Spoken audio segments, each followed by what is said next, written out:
But how is it going to get started? Well, just to close, let me just read to you from the Jewish newspapers. These are like the New York Times of Israel.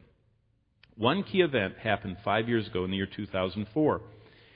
Most Americans don't realize that in 2004, the Sanhedrin, now that should buzz a bell in your mind. The Sanhedrin, the ones that condemned Jesus Christ to death and said that he should die, and they delivered him to the Romans. Remember the Matthew, Mark, Luke, and John Sanhedrin? Did you know the Sanhedrin has reconvened? And it's not a musical group, and it's not an amusement park, and it's not a show. They're serious. And this is what the Jewish paper says.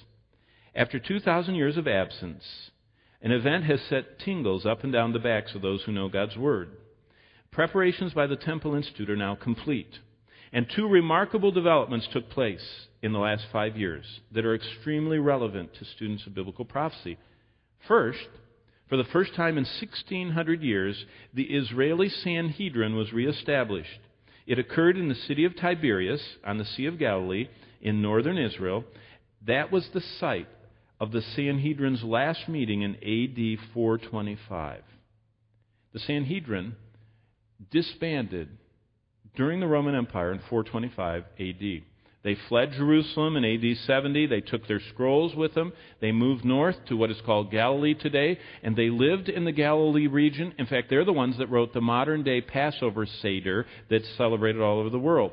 The order that this coming spring we'll celebrate as a church and see the biblical implications. But that Sanhedrin gathered in Galilee, and they stayed there under the Roman empires and were somewhat protected until they were put out of business in 425 AD. And so they haven't been around for 1,600 years.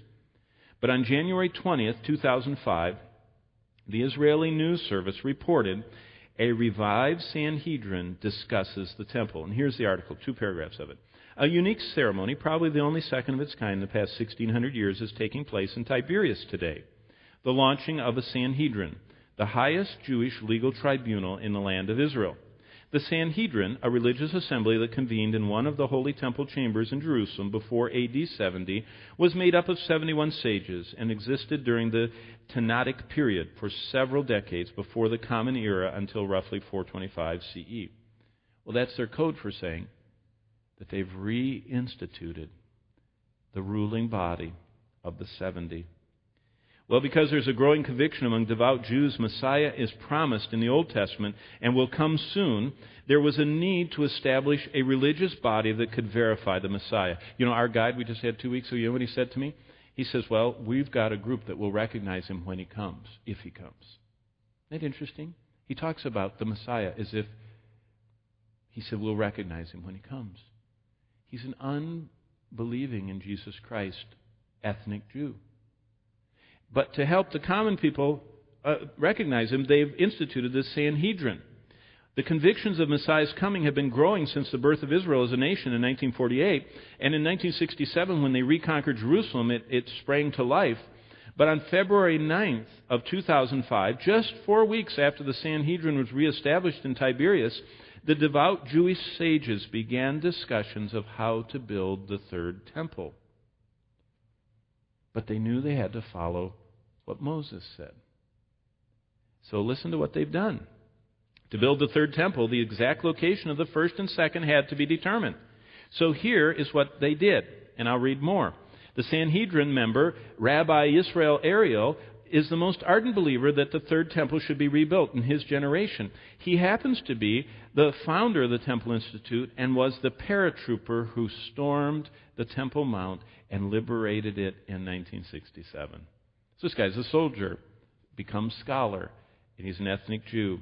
And so the most difficult problem was to determine exactly where the previous temple was. And so there are two theories that have been there. And one is that the Dome of the Rock sits over where the temple was. And the other theory is based on the eyewitness account of Josephus, as he stood with the Roman legionnaires, as he stood on top of the Mount of Olives, he said that he looked straight through the eastern gate and he could see the Holy of Holies before the Romans destroyed it. From the Mount of Olives, looking across the Kidron Valley, he said when he lined it up, he could see the gold of the temple. That's the second theory, If you stand today on the Mount of Olives and look through the eastern gate, which is still where it was, the Dome of the Rock is right there. It's not right there. And so what the second theory that this paratrooper said is that the temple was built north of the Dome of the Rock.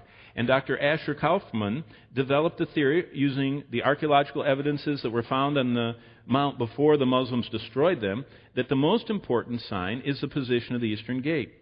And we have absolute evidence as to where the ancient eastern gate stood.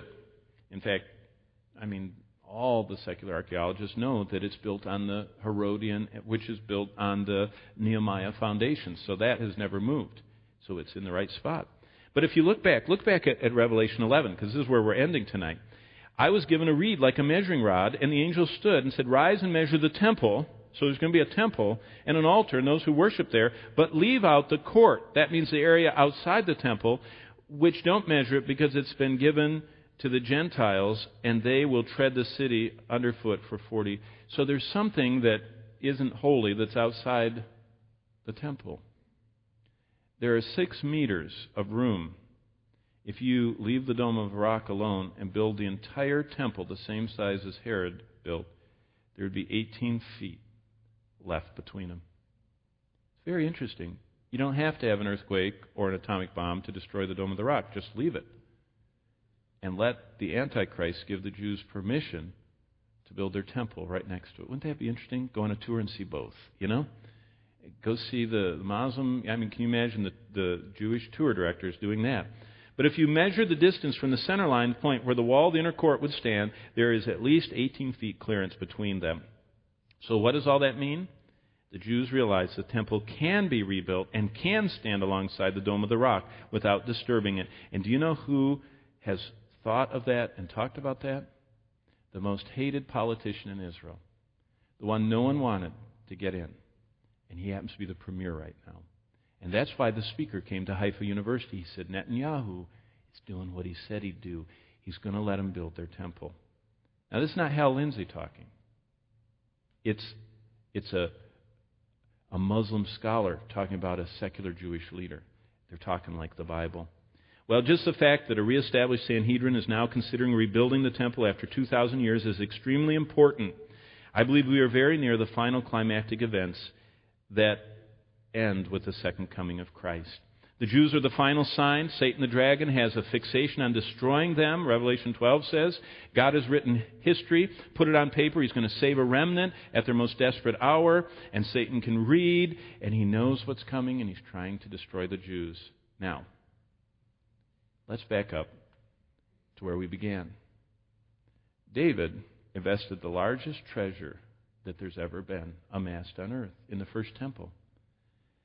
And then Herod, they put a lot more treasure in the second temple, and all of it was lost. But you know what Jesus said in Matthew 6? He says, don't lay up for yourselves treasures on earth, where moth and rust destroy, where thieves break in and steal, or where Roman armies come and siege. Why? Because whatever is not given to Christ, you can lose.